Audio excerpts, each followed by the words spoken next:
श्रद्धेय आचार्य श्री कौशलेंद्र कृष्ण जी से जुड़े रहने के लिए उनके सोशल मीडिया प्लेटफॉर्म्स को फॉलो करें।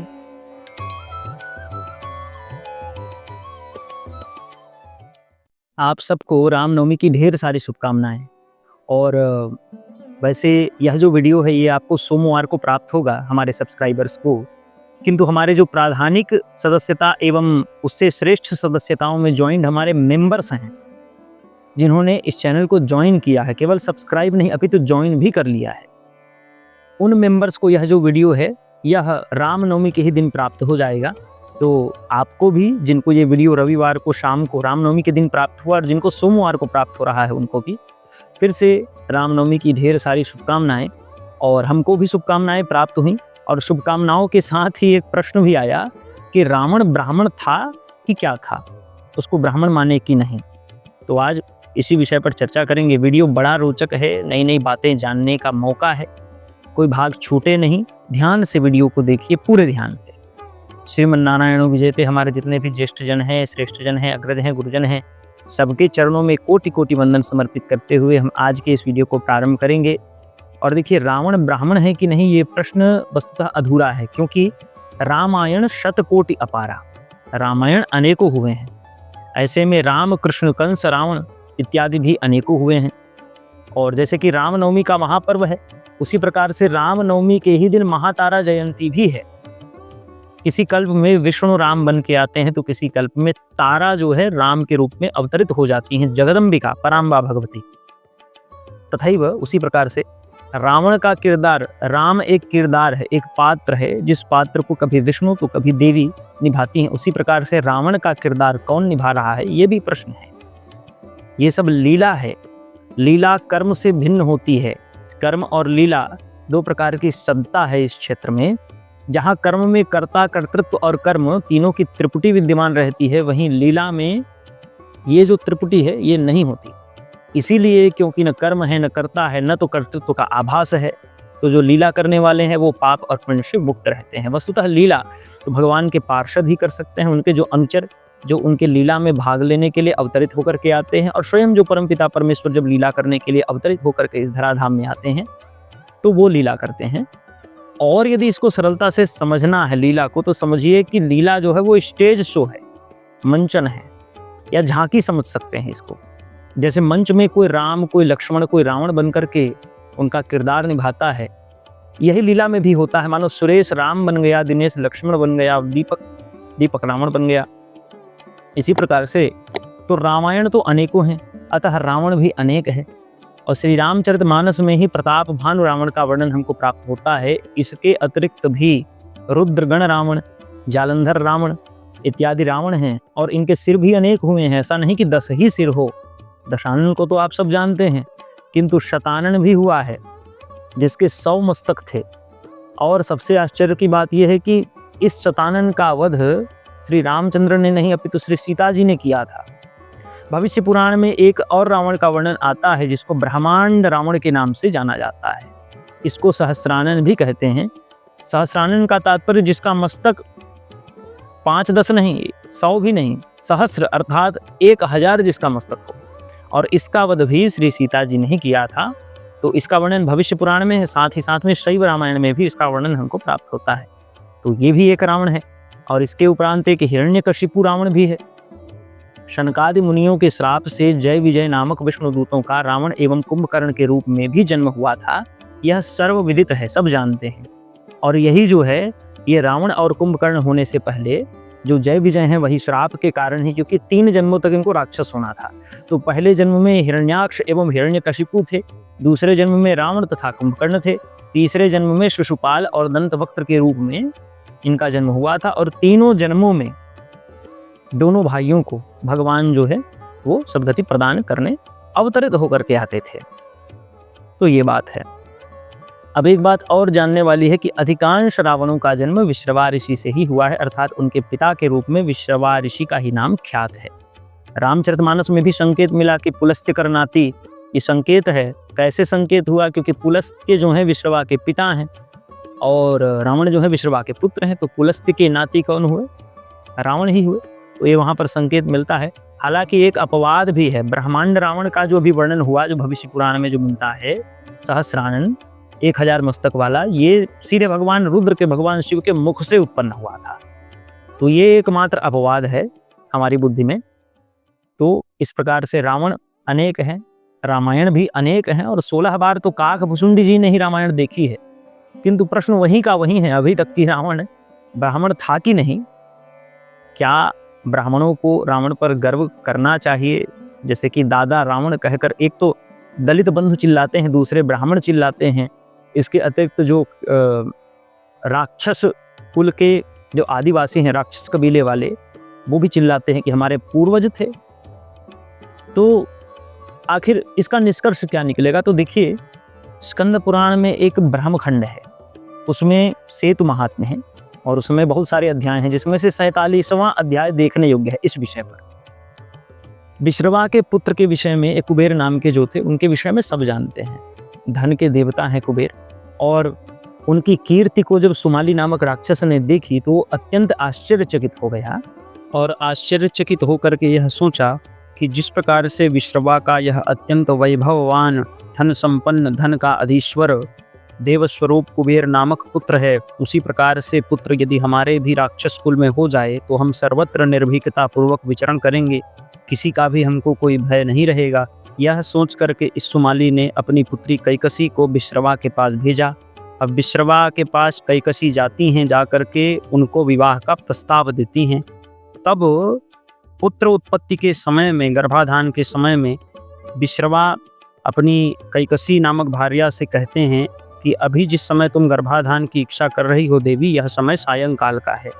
और जिस प्रकार से कश्यप जी ने दिति से कहा, उसी प्रकार से विश्रवा जी ने कैकसी से कहा कि हे देवी, जनयिष्यसि पुत्रांश त्वं राक्षसान् क्रूर कर्मणः, अर्थात तुम जिन पुत्रों को उत्पन्न करने वाली हो, क्योंकि सायंकाल के समय तुम आई, इसीलिए यह जो पुत्र होंगे ये राक्षसान् क्रूर कर्मणः, क्रूर कर्म करने वाले राक्षस होंगे। तब कैकसी कहती हैं कि हे ब्राह्मण, आपके पुत्र राक्षस नहीं हो सकते, आप तो अग्निहोत्री हैं, दिव्य विभूति हैं, महात्मा हैं, आपके पुत्र राक्षस कैसे हो सकते हैं? तब विश्रवा ने आशीष दिया कि कैकसी, तुम्हारी 3 जो संततियां होंगी वो राक्षसी होंगी, और अंतिम जो संतति होगी वो धर्मपारायण। अतः कैकसी से पहले तो दशग्रीव, जिसको रावण के नाम से आप सभी जानते हैं, वो, फिर कुंभकर्ण और शूर्पणखा, इस प्रकार से ये 3 राक्षसी, और अंतिम में जो विभीषण जी हुए वो परम धर्मात्मा, परम भगवत भक्त हुए। इस प्रकार से ये आशीर्वाद प्राप्त हुआ। तो विभीषण जी उस आशीर्वाद से उत्पन्न हुए। रावण के जन्म के समय ही उसका स्वरूप बड़ा भयावह था। जब मनुष्यों के बच्चे होते हैं उस समय उस शिशु को देखिएगा, बड़ा ही सुकोमल शरीर होगा उसका, 2 हाथ, 2 पैर, 2 आँखें, 1 मुख, 2 कान और 1 नासिका होती है। लेकिन रावण जो है बचपन से ही बड़ा भयावह, शिशु स्वरूप ही बड़ा भयावह। स्कंद पुराण में ही उसके शिशु स्वरूप के विषय में वर्णन है, कितना विभत्स स्वरूप था उसका। और वहीं यदि वहनी पुराण की चर्चा करें तो वहनी पुराण में रावण के शिशु स्वरूप का वर्णन है कि शंकुकर्णो दशग्रीवः पिंगलो रक्तमूर्धजः चतुष्पाद विंशति भुजो महाकायो महाबलः, अर्थात शंकुकर्णो, शंकु के समान उसके कर्ण हैं, दशग्रीव 10 मस्तक हैं उसके, और पिंगलो रक्तमूर्धजः, रक्त पिंगल वर्ण का उसका देह है, और 4 पैर हैं, 2 नहीं 4 पैर, अब 20 भुजाएं, महाकायो महाबलः। इस प्रकार से उस शिशु का स्वरूप है। तो कभी ऐसा शिशु आपने देखा है? तो बचपन से ही बड़ा विभत्स, बचपन से ही उसका ऐसा स्वरूप था, और बचपन में तो ऐसा था, बड़े होने के बाद उसका आचरण भी क्रूर एवं दुष्टों के समान ही था। हालांकि श्री रामचरितमानस में वर्णित जो रावण है, यदा कदा धर्माचरण प्रेरित सा प्रतीत होता है, तदपि अधिकांश शास्त्रों में उसका जो विवेचन है, उसके चरित्र का जो विवेचन है, वो स्त्रियों के साथ दुर्व्यवहार और अन्य जो देवता हैं, मनुष्य हैं, प्रजा हैं, उनके ऊपर अत्याचार, यही सब उसके कार्य हमको परिलक्षित होते हैं जब हम अध्ययन करते हैं। ऐसे में ब्राह्मणों एवं दलितों या राक्षस समुदाय के आदिवासियों को, उनको रावण को स्वयं का पूर्वज मानना सर्वत्र हास्यास्पद एवं अनुचित है। ये बंधु जो आदिवासी दलित बंधु हैं, ये कभी शूर्पणखा को तो कभी होलिका को अपनी बुआ मौसी बताने लग जाते हैं। हालांकि इसका मुख्य उद्देश्य ऐसा बताने का ब्राह्मणों का विरोध करना है, यही मूल औचित्य है। इनको एक बात और समझना चाहिए, विरोध तो ब्राह्मणों के साथ करना है, किंतु इनको याद होना चाहिए कि जिन ग्रंथों से ये शूर्पणखा और होलिका का नाम भी इनको पता चला, क्योंकि कोई शास्त्र इनका तो नहीं है जिसमें इसका वर्णन मिले, ये सनातन शास्त्र है जहाँ पर इनका वर्णन प्राप्त होता है कि होलिका कहें कि शूर्पणखा कहें। उन्हीं शास्त्रों में बताया गया है कि ये जो बुआ मौसी हैं ये सब ब्राह्मण कुल में उत्पन्न थीं। तो यदि ब्राह्मण कुल में उत्पन्न थीं तो फिर आपसे इनका संबंध कैसे हो गया, तो प्रश्न उठता है। ये शूद्रेतर नहीं थीं। और एक बात से और हमको समझना चाहिए कि राक्षस जो है शूद्रेतर नहीं हो सकते। रोचना इत्यादि राक्षसी कन्याएं थीं जिनका विवाह ब्राह्मणों या फिर क्षत्रियों के साथ भी हुआ है। तो यदि ये राक्षसी कन्याएं शूद्रेतर होती, ऐसी स्थिति में इनका विवाह क्षत्रियों या ब्राह्मणों के साथ में संभव न होता। तो ये एक बहुत बड़ा संकेत है।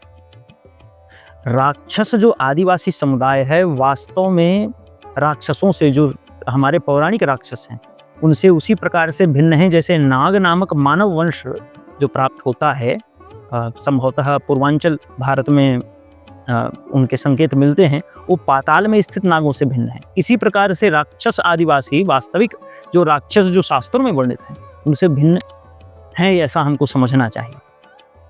तो सब बातों से निष्कर्ष निकलता है कि जो रावण था वह तो राक्षस था, ब्राह्मण तो वो था नहीं। किंतु यहाँ पर थोड़ा रुकना पड़ेगा क्योंकि एक प्रश्न और आ जाएगा।